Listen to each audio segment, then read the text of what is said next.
Maito ja lehmä ovat olleet Suomessa talon ja torpan turva. Lehmä on pysynyt, vaikka elämä sen ympärillä on mullistunut.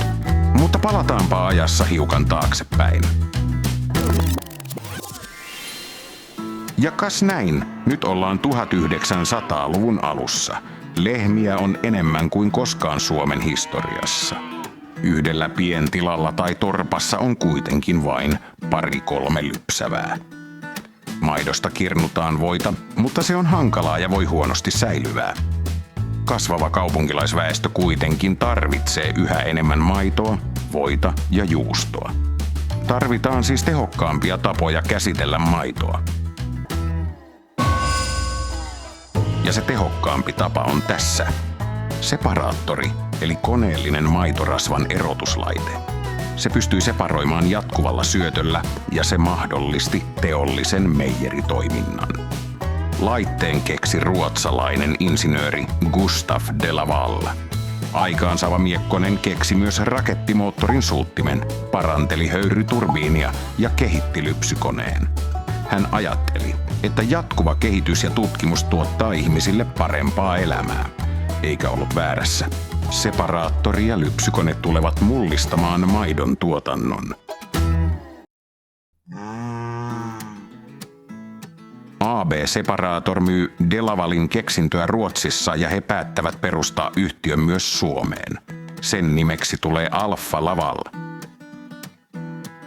Separaattoreita alkaa ilmestyä suomalaisille maitotiloille. Separaattorista tuleekin yleisin maatalouskone Suomessa. Ensimmäiset lypsykoneetkin myydään 1920-luvulla. Koneellistumisen myötä voista tulee Suomelle merkittävä vientitulon lähde. 30-luvun lamakausi koettelee rajusti myös Suomea. Alfa Lavalin tuotteet käyvät nihkeästi kaupaksi, mutta siihen vastataan kehittämällä uusia tuotteita. Separaattori ja sankolypsykone ovat kuitenkin edelleen yhtiön syömähampaat. Viralliset tilastot kertovat, että separaattori on käytössä yli puolella Suomen maatiloista. Alfa Laval kehittää putkilypsykoneen. Siinä maito virtaa suoraan päätelaitteen kautta kuljetusastiaan. Suomeen putkilypsykoneet tulevat kuitenkin vasta myöhemmin. Nyt eletään vuotta 1945. Sota on päättynyt ja jälleen rakentaminen alkaa. Uudelleen asuttamisen seurauksena Suomeen syntyy kymmeniä tuhansia pientiloja. Ne saavat toimeentulonsa karjanhoidosta. Lypsykoneiden myynti saa tietysti tästä aivan uutta vauhtia. Kannukone on erittäin suosittu malli. Se on helppo asentaa ja halpa laite. Siinä on kannu, tyhjiökone ja kuminen letku. Käsittely ja siirtely on helppoa. Jälleenmyyjät hoitavat myyntiä provisiopalkalla. Maaseutua kierretään ahkerasti ja oville koputellaan. 60-luvun taitteessa Suomi kehittyy voimakkaasti. Tehtaita rakennetaan ja ihmiset muuttavat kaupunkeihin. Maatalouskin tehostuu, traktoreita alkaa ilmestyä pelloille. Kuluttajat alkavat vaatia yhä parempaa laatua ja maidon tuottajahinta tuleekin riippuvaiseksi sen laadusta. Alfa Laval on tilanteen hermolla ja viilaa putkilypsykonetta entistä paremmaksi. Ensin markkinoille tulee päästimellä varustettu laite ja myöhemmin lypsykoneeseen liitetään maitopumppu. Tehokkuus paranee ja laite on hygieenisempi, koska se on helpompi pestä. Lehmien maitotuotos kasvaa jatkuvasti, siksi lypsimien keskuskappaleita suurennetaan ja tykyttimiä tehostetaan.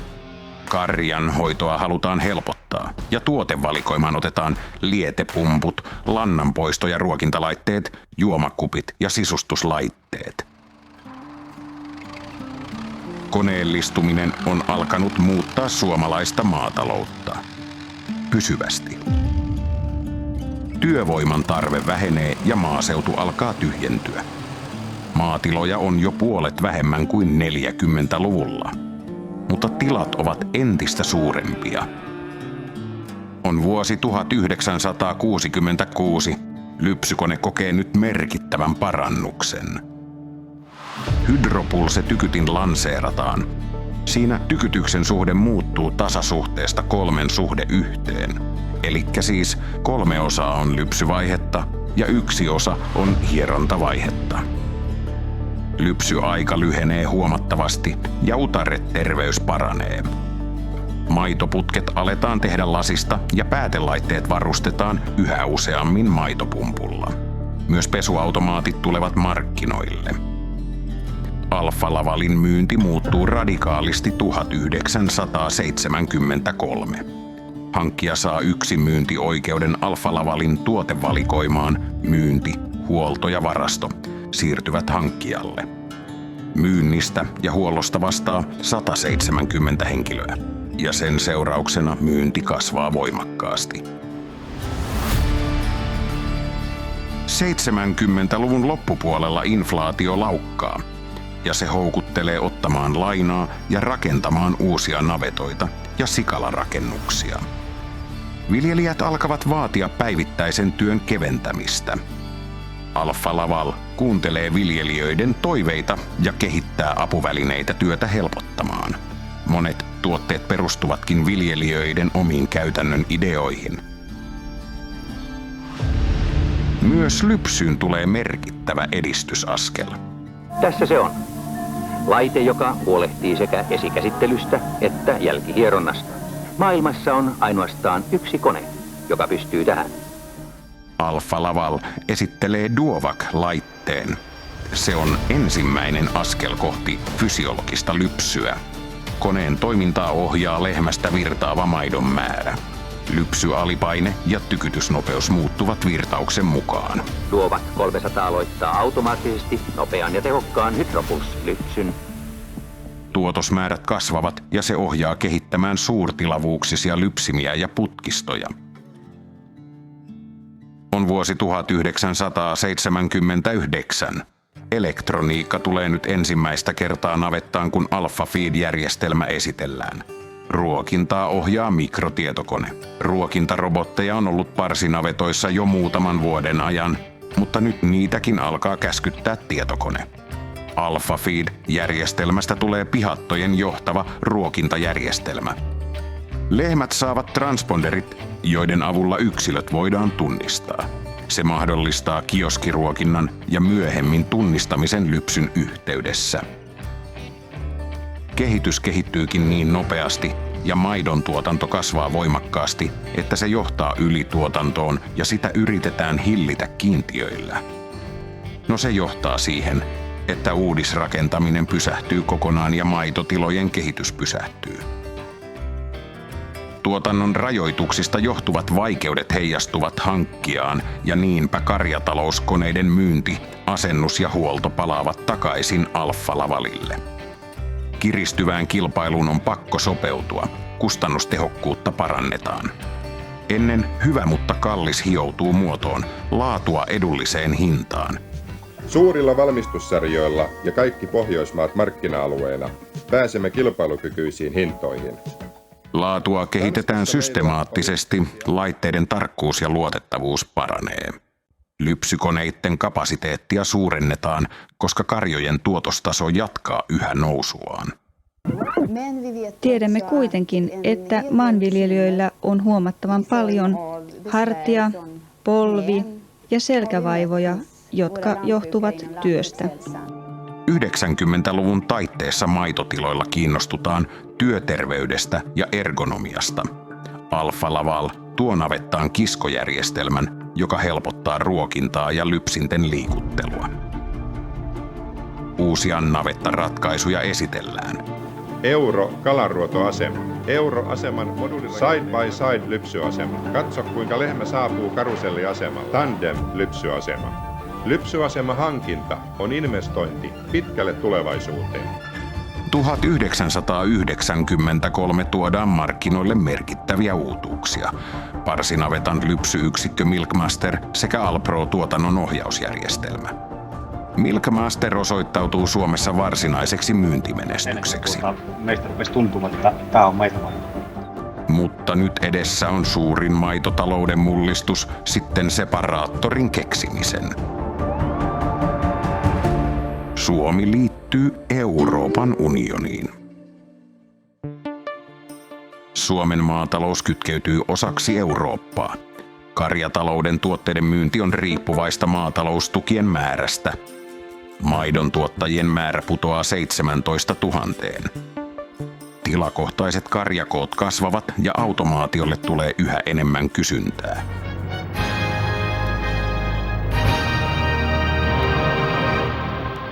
Lypsyrobotit tulevat navettoihin. Suomen ensimmäinen lypsyrobotti otetaan käyttöön vuonna 2000 Jaakkolan tilalla Mietoisissa. Lypsyrobotti mahdollistaa aivan uudella tavalla eläimen terveydentilan seuraamisen ja maidon määrän sekä laadun analysoinnin.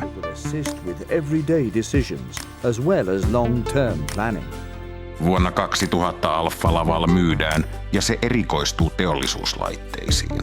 Jäljelle jäänyt yritys keskittyy karjatalouden tuotteisiin ja se nimetään alkuperäisen perustajansa mukaan DeLavaliksi.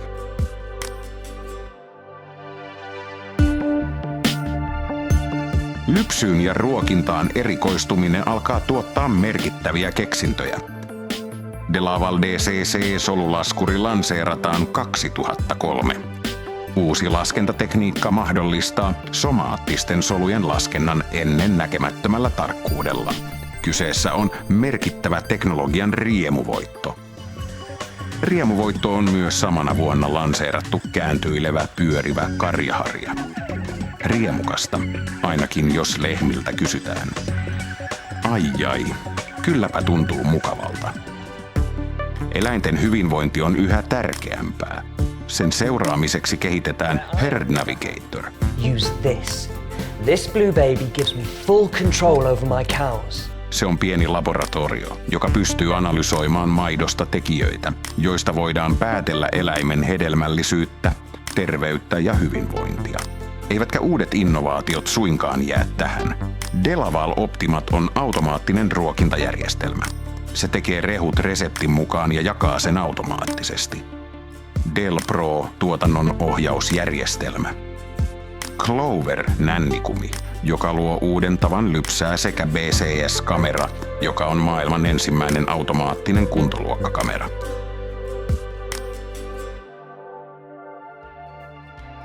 Olemme jo tulleet viimeisimpään vuosikymmeneen. Maitotiloja on yhä vähemmän, mutta tilojen koko ja lehmäluku per tila kasvaa edelleen. Maidon tuottajahinta laskee ja sen myötä tehokkuusvaatimukset kasvavat. Lypsyrobotit valtaavat navetat.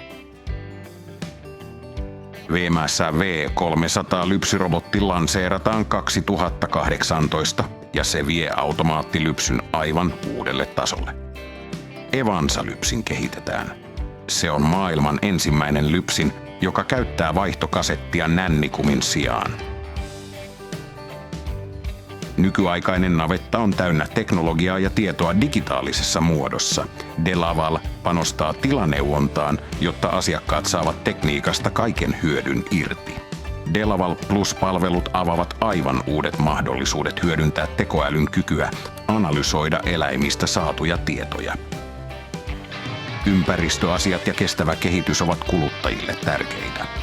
DeLaval pyrkii auttamaan tiloja vastaamaan kuluttajien vaatimuksiin. DeLavalin tavoitteena on tehdä kestävästä ruoantuotannosta mahdollista.